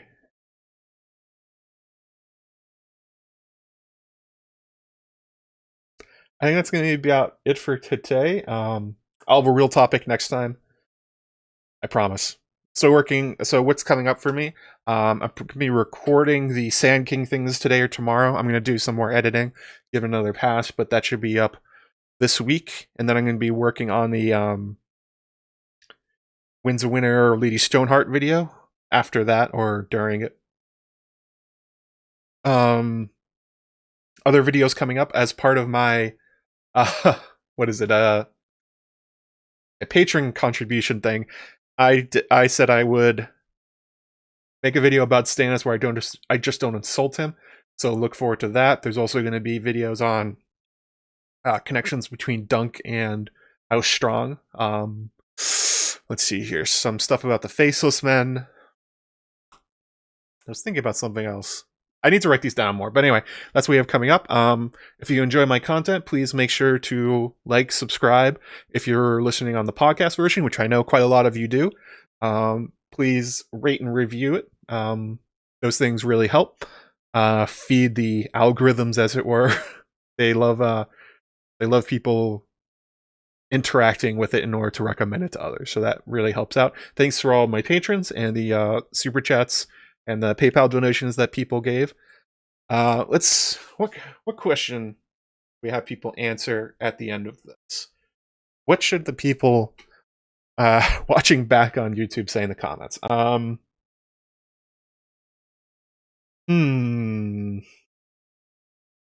think you already said who do you think wrote the pink letter, but let's change that up. Let's go for